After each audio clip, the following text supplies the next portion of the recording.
Hey CEOs, so let's have some real talk today. If your content is not converting or connecting, it's not because you need a new app or a new trend.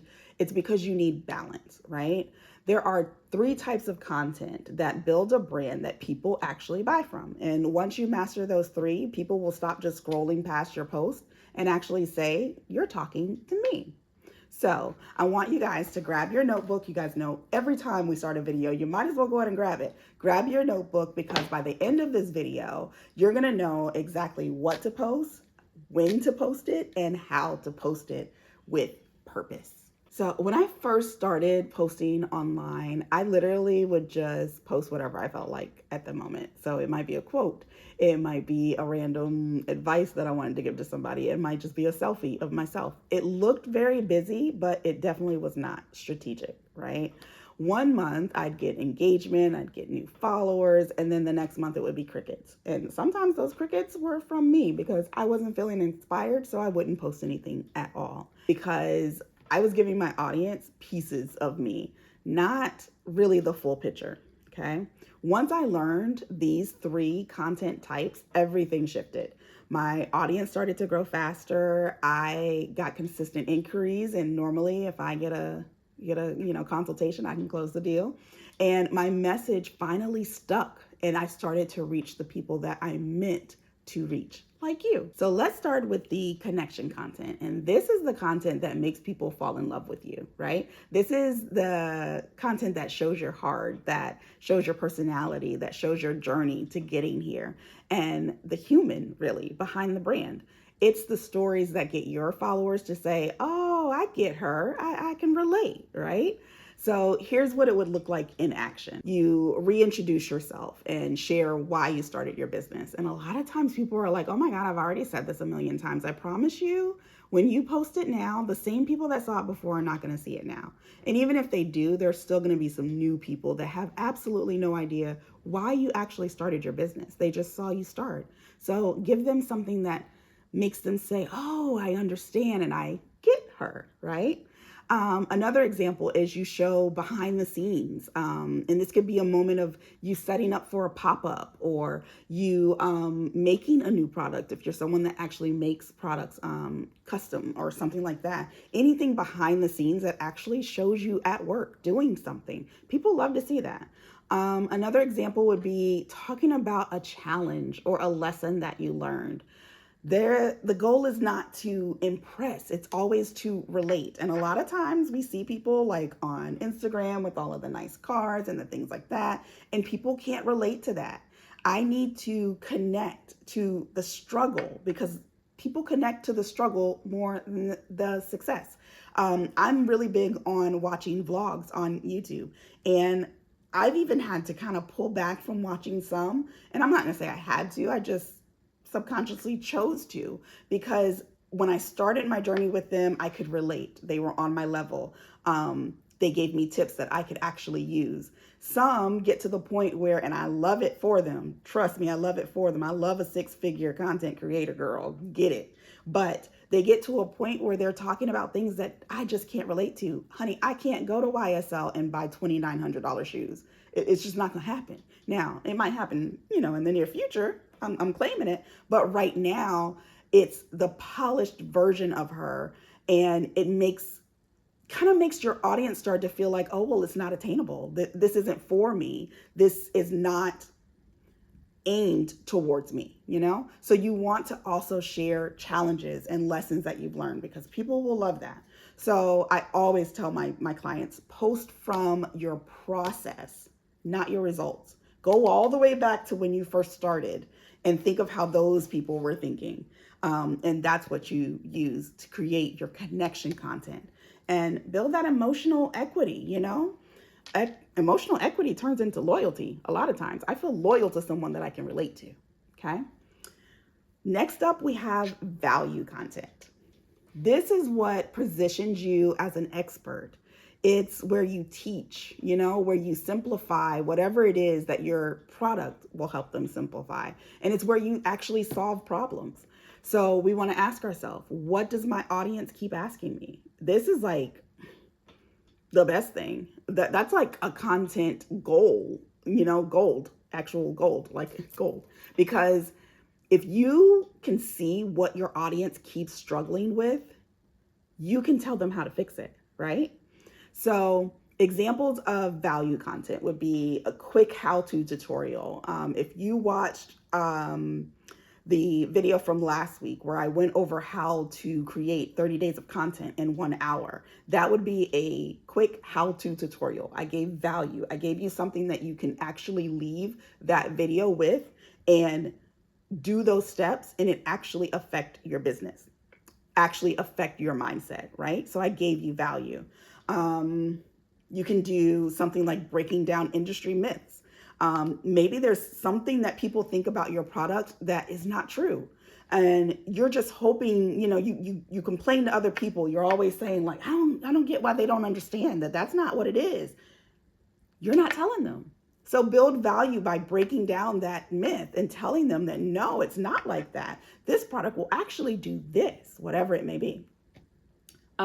Sharing tools or strategies. I do that all of the time in my free community, 555 Society on Facebook.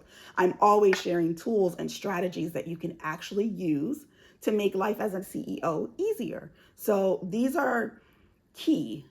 These are the things that help people see the value in you. Even if you're just selling a pen, there's value in that pen.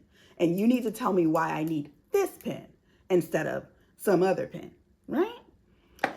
Now, the key to this is you never want to lecture. And I hope I don't come off as if I'm lecturing, but you want to guide your audience, right? So instead of saying, you should, you need to say, here's what helped me when I was in your shoes. Here's what helped my client when she was in your shoes. Show the example of how you are being a coach in some way and not a teacher, That's what keeps people listening, because they feel like you truly are connecting with them and you care about their outcome, things like that. So if connection content makes people like you, then value content makes them trust you. And our last one is going to be offer content. The nitty gritty. This is the one that most entrepreneurs avoid because, well, let me say that differently. Either you avoid it because you don't want to sound salesy, or it's the only thing you're doing. You're just posting constantly. I got this product. I got this product. I got this product. I got this product. Hey, did you know I got this product? And you sound salesy, right?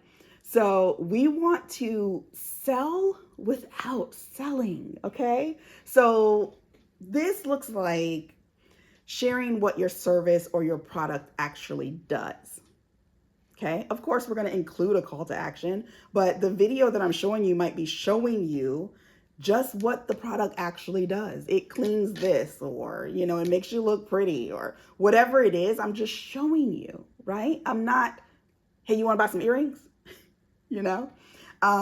Showing client results and testimonials. If you are a coach or if you are someone that creates some type of transformation, showing through case studies and testimonials how you took someone from here to here. That is going to tug on me to say, this is something that I need to buy, but I don't feel like you're just selling it to me. You're just telling me a story, right? Something else could be, just inviting people to take the next step. Your call to action doesn't always have to be buy your product, but it needs to be something. DM you a question, sign up for my email list, join my new program, whatever it may be, but actually inviting them to do it. Because sometimes we're posting and we just assume like, why are they not getting it? You're not telling them what to do. And people need to know exactly what to do. But when you're creating offer content, what I want you to remember is you're not begging. You are not begging for attention, okay? You are giving people the opportunity to win in whatever way that may be. For my content, I'm not begging you all for attention. I'm giving you the opportunity to learn how to properly market your business. I'm giving you the opportunity to be a part of a sisterhood for women entrepreneurs, where you have others that think like you, others that can give you advice and say, girl, I was there. Let me show you how I did it. People that understand CEO life. I am giving you that opportunity to win. I'm not just begging you to, hey, come over here and be a part of my thing because I want attention. No, I want to help. So let me be clear.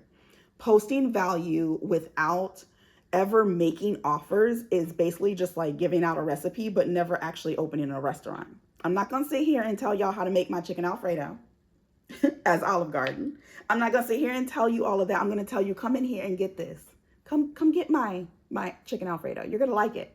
That's what I'm doing, okay? So own your expertise. You are not promoting. I think that word kind of scares people. You're providing. You're providing something. All right, so here's where the actual magic happens. When you rotate between all three, right? So connection plus value plus offer equals conversion. Connection, right? It's the perfect rhythm, right? So your connection is what's going to make them stop the scroll, right? Your value is what's going to make them trust you. And then your offer is what gives them the clear next step that they need to take. Magic. That's how your content starts building, not just followers, because we're not just looking for followers. We're looking for clients and customers. We're looking for our tribe. So, okay, if you're thinking like, Chineza, yeah, that all sounds good. But I need help actually creating it because I know all those things, but I don't know how to create it. That's exactly why I have built the visibility and consistency kit that goes along with the 30-day challenge that we're doing right now. You get 30 daily prompts. They're already broken into 3 types of content to make it easy for you.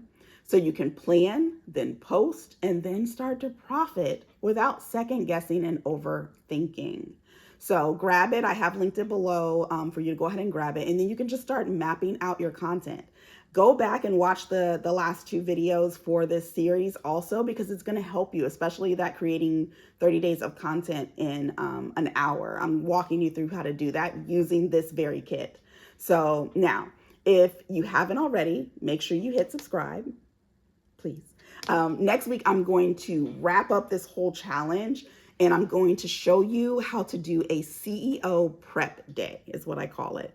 And this is where we're going to reflect, we're going to reset, and we're going to get ready to recommit to the next month because yeah, we did 30 days of content, but we can't stop here. We got to keep that momentum going, right? So we're going to recommit to keep this going. Now, if you made it this far in the video and you enjoyed it, I want you to comment below balance. That's what we're going to use today, balance. And that just lets me know that you're here, that you're ready to be a part of the challenge, or you're already in the challenge. It also lets me know that it helps you to see content differently, okay? You actually learned something from today. So if you enjoy my content, I do trust that you will like, comment, share, and subscribe. But until next time, toodles, CEOs.